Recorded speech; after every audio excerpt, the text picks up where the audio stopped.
मुस्कान, आपने पूछा कि क्या मुल्तानी मिट्टी खाने से कभी मां नहीं बन सकते हैं? बहुत सी पेशेंट्स आके कहती हैं कि डॉक्टर साहब प्रेगनेंसी में हमारा दिल मुल्तानी मिट्टी खाने को बहुत ज्यादा करता है, हमारा दिल चाहता है कि वो मिट्टी ढेर सारी हम खा लें, तो क्या इसका कोई नुकसान है या क्या हम थोड़ी थोड़ी सी खा सकते हैं? तो मुल्तानी मिट्टी के हेल्थ बेनिफिट्स स्किन के लिए, बालों के लिए तो बहुत अच्छा है। अगर आप उसको अप्लाई करते हैं अपनी स्किन पे तो आपको एंटी एजिंग और बहुत से फायदे देने वाली है, लेकिन उसको खाना स्पेशली इन प्रेगनेंसी, हमल के दौरान अपने और अपने होने वाले बच्चे के साथ दुश्मनी करने वाली बात है।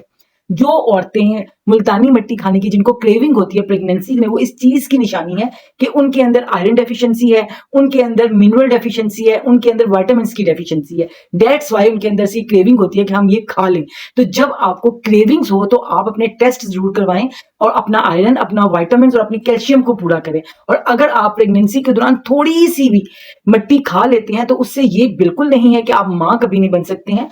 उसको खाने से, अगर आप प्रेगनेंसी में खाते हो तो आपको स्टमक इश्यूज हो सकते हैं, आपकी डाइजेशन खराब हो सकती है। और आपको पता है कि आपका खाना आपके बच्चे तक पहुंचता है और आपकी खुराक आपके बच्चे की सेहत पर बहुत गहरा असर डालती है। और अगर आप अपने बच्चे को खुराक के साथ मिट्टी मिला मिला के देंगे तो उसकी ग्रोथ रुक जाएगी, उसको और बहुत सारी कॉम्प्लिकेशंस उसके अंदर पैदा हो सकती हैं। आपके लिए भी सख्त नुकसानदेह है और आपके बेबी के लिए भी सख्त नुकसानदेह है। आपने बड़ा मजे का खाना पकाया हो, उसमें एक चम्मच भर के कोई मिट्टी डाल दे तो वो खाना तो आपसे नहीं खाया जाएगा। इस तरह का खाना आप अपने बच्चे को देंगे तो वो कैसे ग्रोथ करेगा?